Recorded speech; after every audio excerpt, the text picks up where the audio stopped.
I dream చూస్తున్న ప్రేక్షకులందరికీ నమస్కారం. ఈరోజు మనతో పాటు జ్యోతిష్య వాచస్పతి బ్రహ్మశ్రీ పోతుకుచ్చి చంద్రమౌళి శాస్త్రి గారు మనతో పాటు ఉన్నారు. గురుగారితో మాట్లాడదాం. నమస్కారం గురుగారు. ఓం శ్రీమాత్రే నమః. గురుగారు, జూన్ 15న అధిక జ్యేష్ఠ అమావాస్య వస్తుంది. ఈ అధిక జ్యేష్ఠ అమావాస్య రోజు మనం చేయవలసిన పరిహారాలు, అలాగే చేయవలసిన నియమాలు, అలాగే చేయకూడని పనులు మా ప్రేక్షకులకు వివరిస్తారా? తప్పకుండానమ్మా. సర్వమంగళ మాంగళ్యే శివే సర్వార్థ సాధికే శరణ్యే త్రయంబికే గౌరీ నారాయణి నమోస్తుతే. ఈ మంత్రాన్ని ఎవరైతే ఆ జ్యేష్ఠ అమావాస్య రోజున 108 సార్లు బలంగా కళ్ళు మూసుకొని అమ్మవారిని స్మరిస్తూ చేస్తారో ముందు అమావాస్య దోషం పోతుందమ్మా. ప్లస్ అధిక జ్యేష్ఠమాసం అమావాస్య అసలు పోతుంది. ఎందుకంటే అమ్మా, మనకి సంవత్సరంలో ప్రతి నెల అమావాస్య వస్తుంది.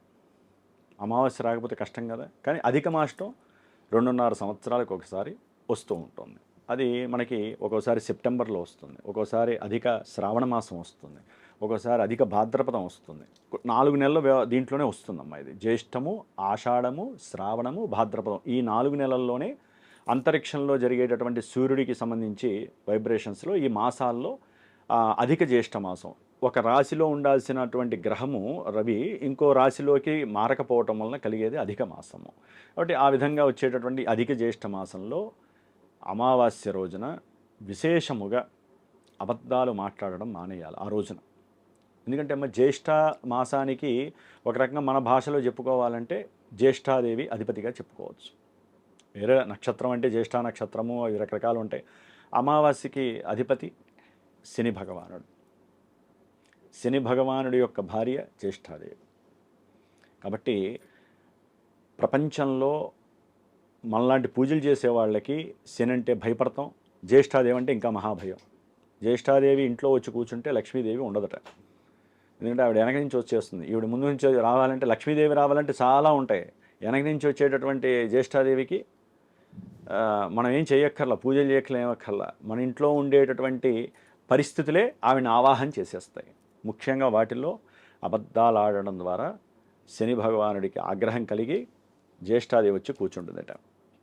అట్లాగే సూర్యోదయానికి కానీ సూర్యోదయం తర్వాత ఎవరైతే 2-3 గంటలు అలాగే పడుకొని బద్ధకించి అధికంగా నిద్ర చేస్తారో ఆ ఇంట్లో జ్యేష్ఠాదేవి వచ్చి కూర్చుంటుంది. శని భగవానుడు ఆవహిస్తాడు. అయిపోయాయి. అమావాస్యనే కాదమ్మా, ఏ రోజైనా సరే ఈ సిస్టమ్ అలాగే ఉంటే ఆ ఇంట్లో వాళ్ళు ఎన్ని పూజలు చేసినా, ఎన్ని హోమాలు చేసినా, ఎంత డబ్బు సంపాదించినా నిలబడదు. ఆ పూజల ఫలితం వీళ్ళింటి దాకా రాదు. చెప్పుకోవడానికి అంతే, మేము ఆ పూజలు చేసాం, ఈ హోమాలు చేసామని. ముఖ్యంగా ఇప్పుడున్న కాలమాన పరిస్థితుల్లో అమ్మ, స్టూడెంట్స్ మీరు గమనించారో లేదో తెలియదు కానీ నేను చాలామంది ఇళ్ళకి పూజలకు వెళ్తూ ఉంటాను, చూస్తూ ఉంటాం కదా. మరి వాళ్ళు చదువుకునే చదువుకి ఏం కష్టపడతారో తెలియదు కానీ పొద్దున్నే నిద్రలేవరు. సరే, కొంతమంది ఉద్యోగాల రీత్యా రాత్రిపూట 3కో 4కో వస్తారు. అదేదో అమెరికా ఉద్యోగాలని వింటూ ఉంటాను, టెలికాలర్స్ అని. సరే, వాళ్ళు నిద్రపోయారంటే ఒక అదృష్టం. లెక్క ప్రకారం వాళ్ళకి కూడా అనకూడదు కానీ అష్టదరిద్రాలు పడతాయి. దాంట్లో సంతాన దరిద్రం, సంతానం పుట్టరు. అర్ధరాత్రి ఎవరైతే జాబ్స్కి వెళ్ళి వస్తారో, నేను అన్నది కఠినంగా ఉన్నా ఇది మహా డేంజర్ అమ్మ. నరాల వీక్నెస్ వస్తుంది, శరీర ధర్మం నశిస్తుంది. నిద్రాలోపం అంటే ఏంటమ్మా, నిద్రపోవటం ఒక సమయానికి భగవంతుడు మనకి నిర్దేశించాడు. ఒరే నాయన, మీరు ఈ టైంలో పడుకోండి అని. సూర్యాస్తమైన తర్వాత ఎట్టి పరిస్థితుల్లో 2-3 గంటలు లోపలే పడుకోవాలి. మనం ఏం చేసాం, దాన్ని 12 దాకా తీసుకెళ్ళాం. మనకున్న ఇన్స్ట్రుమెంట్స్ ఉన్నాయి కదా, టీవీలు, సెల్ ఫోన్స్. ఇది కూడా కాదనుకొని గత్యంతరం లేక చదువుకున్న చదువుకి ఏం చేయలేక చాలామంది ఏం చేస్తున్నారమ్మా, ఉద్యోగాలు ఓ 10 రూపాయలు ఎక్కువ వస్తాయి. మరి అమెరికా ఉద్యోగం కదా, ఇక్కడి నుంచి చేస్తే అమెరికా వాళ్ళకి లాభం, మనకు ₹1 ఎక్కువ వస్తుంది.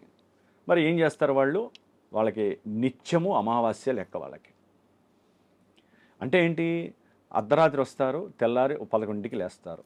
వాళ్ళకి సూర్యుడు కనిపించడు, ఇంకా కాంతే కనిపిస్తుంది. సూర్యోదయాన్ని ఎవరైతే చూస్తారో, ఎవరైతే సూర్యోదయంలో నిద్రలేస్తారో వారికి సూర్యుడి యొక్క అనుగ్రహం ఉండి చక్కటి జీవితం ప్రసాదిస్తాడు ఆయన. సరే, వాళ్ళ బాధలు వాళ్ళవి. నేను అన్నందుకు ఎవరైనా బాధపడ్డా నేనేం చేయలేను. కానీ దాన్ని మించి ఇంకేదైనా ఉద్యోగ అవకాశాలు ఎత్తుక్కోవడం మేలని ఒక గురువుగా నేను చెప్తానమ్మా. ఉద్యోగం ప్రధానం కాదు, జీవితం ప్రధానము. జీవితంలో వివాహం చేసుకొని చాలామంది విడిపోవడం కారణంలో ఇవే. నరాల సమస్య వలన జీవితంలో సౌఖ్యము, సంతోషము లేక, సంతాన యోగము లేక, ఈ ఐవీఎఫ్లని ఏదో ఇంగ్లీష్ నామం అది, ఎఫ్ అని ఐవీఎఫ్. దాని ద్వారా ఒక స్త్రీ పడుతున్నటువంటి దోషాలు, అంటే ఇవి చెప్పేవి నేను ఎందుకు చెబుతున్నానో చెప్తానమ్మా. దోషాలు అంతా ఇంత కాదు. దీనికే జ్యేష్ఠాదేవి యొక్క అన్వయించుకోవాలి మనం. దరిద్ర బాధల్లో ఇది కూడా దరిద్ర బాధే కదమ్మా. సంతానం లేకపోవటము, లేకపోతే లక్ష్మీ కటాక్షం లేకపోవటము, అతి నిద్ర, ఇవన్నీ జ్యేష్ఠాదేవితో సమానము. కాబట్టి మీరు అడిగారు కాబట్టి అధిక జ్యేష్ఠ అమావాస్య రోజున సాధ్యమైనంత వరకు పొద్దున్నే లేచి లక్ష్మీదేవి ఆరాధన చెయ్యండి. పొద్దున్నే లేవటానికి ప్రయత్నం చేయండి సూర్యోదయానికి ముందే.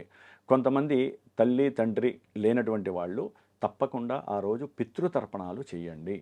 ఓ బ్రాహ్మణ్ణి ఇంటికి పిలుచుకొచ్చి చేయండి, లేదా ఏమీ చేయలేనటువంటి పరిస్థితి ఉన్న వాళ్ళు దేవాలయంలో కానీ పురోహితులను కానీ పిలిచి, లేకపోతే అక్కడికి వెళ్ళి స్వయం పాక దానం ఇవ్వటం చాలా అత్యుత్తమమైనటువంటి విశేషం. ఎందుకంటే అమ్మ, అమావాస్య అనేటటువంటిది పితృదేవతలకి సంతోషకరమైనటువంటిది. మనకి పౌర్ణమి అనేటటువంటిది మనకి మంచిది, అంటే మన యొక్క మానసిక స్థితి. పితృదేవతలు అమావాస్య ఎప్పుడు వస్తుంది అని చూస్తూ ఉంటారట. అంటే వాళ్ళ ఉంటారు కదా డిఎన్ఏ, మాకు తర్పణాలు వదిలితే వాళ్ళకి అక్కడ ఆత్మ శాంతిస్తూ ఉంటుంది, లోకాలు దాటుకుంటూ వెళ్తే అవకాశం వస్తుంది, పుషింగ్ ఉంటుందన్నమాట. వీళ్ళు ఏం చేయకపోతే ఏమవుతుంది, వాళ్ళకి ఆ యోగం నశిస్తుంది. కాబట్టి పితృదేవత శాపం అంటారుగా. ఇప్పుడు చాలామంది మేమందరం చెబుతూ ఉంటాం, పితృదేవత శాపము, పితృశాపం అని. ఈ శాపాలను ఎందుకు వస్తాయి? ఈ రోజున వీళ్ళుంటే వాళ్ళ గురువులు ఉంటారు ఎవరో ఒకళ్ళు, వీళ్ళకి విద్య నేర్పిన వాళ్ళు గుర్తుండి వాళ్ళ మీద అభిమానం ఉంటే ఆ గురువులు పేర్లు చెప్పి కూడా తర్పణాలు వదలచ్చమ్మ. ఇంకొంతమంది ఉంటారు వివాహం కాని వాళ్ళు, సంతానం లేనటువంటి వాళ్ళు, ఉద్యోగ అవకాశాలు లేక ఉద్యోగం పోయినటువంటి వాళ్ళు, ముఖ్యంగా ఆర్థికంగా అప్పుల బాధలు అనుభవించేవాళ్ళు, కోర్టు సమస్యల పరంగా అనుభవించేవాళ్ళు, ఇవన్నీ జ్యేష్ఠాదేవి ప్లస్ అమావాస్య దోషాలేనమ్మా. ఇవన్నీ నేను వేరే ఏం చెప్పట్లేదు, గ్రహాల గురించి చెప్పట్లేక. ఇవన్నీ కూడా జ్యేష్ఠ మాసంలో అమావాస్య రోజున ఈ విధంగా పూజలు ఆచరించడం, ఇలా చేయటం ద్వారా వీరికి శుభం కలుగుతుందని చెప్తున్నాను. అయితే గురుగారు, ఇంట్లో చేసుకోలేనటువంటి వారు, అలాగే వారు అంటే ఇప్పుడు మీరు చెప్పారు ఏ అయితే సమస్యలు ఉన్నాయో ఆ సమస్యలు ఉన్నవారు వారు పూజ చేసుకోవాలి అనుకుంటే మీరేమైనా చేసే అవకాశం ఉందా గురుగారు? నేను ప్రతి అమావాస్యకి కూడా తప్పనిసరిగా, ఇప్పుడు ఈ దోషాలు పోవటానికి చాలామందికి నవగ్రహ నక్షత్ర దోషాలు ఉంటాయమ్మా. అమావాస్య రోజు పుట్టిన వాళ్ళకి ఆ దోషం పోతే కానీ కాలం కలిసి రాదు వాళ్ళకి. చాలామంది అమావాస్య పుడితే మంచిది అనుకుంటారు. వాళ్ళకి కానివ్వండి, ముఖ్యంగా కొన్ని నక్షత్ర దోషాలు ఉంటాయి, అందుకని నక్షత్ర హోమం చేస్తాను. అట్లాగే ఏలినాడు శని ఇవన్నీ జరుగుతుంటాయి. ముఖ్యంగా ఈ యొక్క జ్యేష్ఠ అమావాస్య రోజున జ్యేష్ఠాదేవి యొక్క అనుగ్రహం కాదు, ఆవిడ్ని తప్పించి లక్ష్మీ అనుగ్రహం కోసం, అమావాస్య దోషం కాస్త మనకి లక్ష్మీదేవి అనుగ్రహం కోసం అని చెప్పి మహాకాళి, మహాలక్ష్మి, మహాసరస్వతి త్రిశక్తి స్వరూపిణైనటువంటి చండీ హోమాన్ని ఆచరిస్తున్నానమ్మా. నా పీఠంలో విశేషముగా ఆ రోజున సోమవారం అవ్వటం, అమావాస్య అవ్వటం, మానసిక పీడలు తొలగిపోతాయి. ఏ పనైనా శీఘ్రంగా అయిపోవటానికి సోమవారం అధిష్టాన దేవత చంద్రుడు. చంద్రుడికి అక్కయ్య గారు ఎవరంటే లక్ష్మీదేవి సోదరి. కాబట్టి మరి ఈ సోదరులందరికీ కూడా అమ్మవారే కదా చండీ భగవతి, ఆవిడే అన్ని స్వరూపాలు. కాబట్టి ఆ రోజున విశేషంగా చండీ హోమాన్ని అవలంబిస్తూ, మృత్యుంజయ హోమాన్ని, నవగ్రహ నక్షత్ర హోమాల్ని ఆచరిస్తూ, ఆ యొక్క భస్మము ఎవరైతే ఈ కార్యక్రమానికి సహకరిస్తారో వారందరికీ కూడా ఆ భస్మము అనేటటువంటి అందజేసే ప్రయత్నం చేస్తూ ప్రతి నెల నేను ఆచరిస్తూ ఉండేదేనమ్మా. చాలామంది ఉన్నారు, వారందరికీ శుభ ఫలితాలు కలుగుతున్నాయి. దానివలన ఈ హోమాలు చేయడం ద్వారా చుట్టుపక్కల కొన్ని కిలోమీటర్ల మేర దాని యొక్క వైబ్స్ వలన వైఫై లాగా ప్రసరించి అందరికీ శుభం జరుగుతుంది. అందుకనే ఈ హోమాలు అవి చేసేది మా కోసం కాదమ్మా, సర్వేజనా సుఖినో భవంతు. కాబట్టి అమావాస్య రోజున చేసే హోమానికి విశిష్ట ప్రాధాన్యత ఉంటుంది. అది సరే, కొంతమంది ఏంటంటే పర్సనల్గా సోమవారం అయింది కాబట్టి శివాలయంలో రుద్రాభిషేకం చేయించుకోండి, నువ్వుల నూనెతో అభిషేకం చేసుకుంటే ఇంకా ఆ రోజున దరిద్ర బాధలు తొలగిపోతాయి. దీపారాధన లక్ష్మీదేవికి సంబంధించి ఆవ నూనెతో కానీ అలా చేయగలిగితే కనుక ఇంకా విశేషమైనటువంటి యోగం కలుగుతుంది.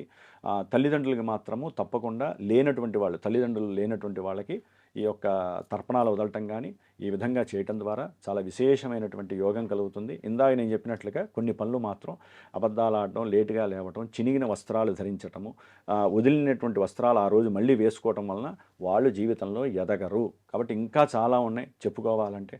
ఆ రోజున సాధ్యమంతవరకు నాన్ వెజ్ని త్యజించడం చాలా మంచిది. ఎవరైనా సరే కొన్ని మాదక ద్రవ్యాలు స్వీకరించే వాళ్ళు ఉంటారు, వాళ్ళు కూడా ఆ రోజు ఒక్కరోజన్నా స్వీకరించకుండా ఉంటే కనుక ద్రవ్య పదార్థాలు వారికి చాలా అత్యంత యోగప్రదంగా జీవితం కాలం నిర్దేశిస్తుంది వాళ్ళని. కాబట్టి ఈ విధంగా చేసేవి కొన్ని ఉంటాయి, చేయకూడని కొన్ని ఉంటాయి అమ్మ. విన్నారు కదా! జ్యేష్ఠ అమావాస్య రోజు మనం ఎటువంటి నియమాలు పాటించాలి, లక్ష్మీదేవి అనుగ్రహం కావాలంటే మనం ఎటువంటి పూజలు చేసుకోవాలి, అలాగే గురువుగారి పీఠంలో చండీ హోమం చేస్తున్నామని గురువుగారు చెప్పారు. మీరు గురువుగారిని కాంటాక్ట్ అయ్యి ఆ హోమంలో పాల్గొనొచ్చు. అలాగే మీకింకా జాతక పరిశీలన, ముహూర్త పరిశీలన తెలుసుకోవాలి అనుకుంటే స్క్రీన్ మీద కనిపిస్తున్న నెంబర్‌కి కాల్ చేసి గురువుగారిని కాంటాక్ట్ అవ్వండి. ధన్యవాదాలు గురుగారు. ఓం శ్రీమాత్రే నమః. And for more videos, Please subscribe to iDream channel. Subscribe to iDream Media. Please subscribe to iDream. Please subscribe to iDream. Please subscribe iDream. And please subscribe to iDream. For more videos, subscribe to iDream. please like, share, and subscribe to the channel. Congratulations, iDream. Subscribe to iDream. Subscribe to iDream. So subscribe to iDream Media. iDreamకి iDream team అందరికీ huge congratulations. Please subscribe iDream Media. Please subscribe to iDream. Subscribe iDream. Please subscribe to iDream. iDream అంటే నా కళల channel subscribe చేసుకున్న నోరు తిరుగుతలేదు, మీరైతే గంట గుర్తు కొట్టండి. For more such videos, please subscribe to iDream. Subscribe to iDream. Please subscribe to iDream. Please subscribe iDream Media. Please do subscribe to iDream. Please subscribe to iDream Media. For best entertainment and information, please subscribe iDream. And don't forget to subscribe to iDream.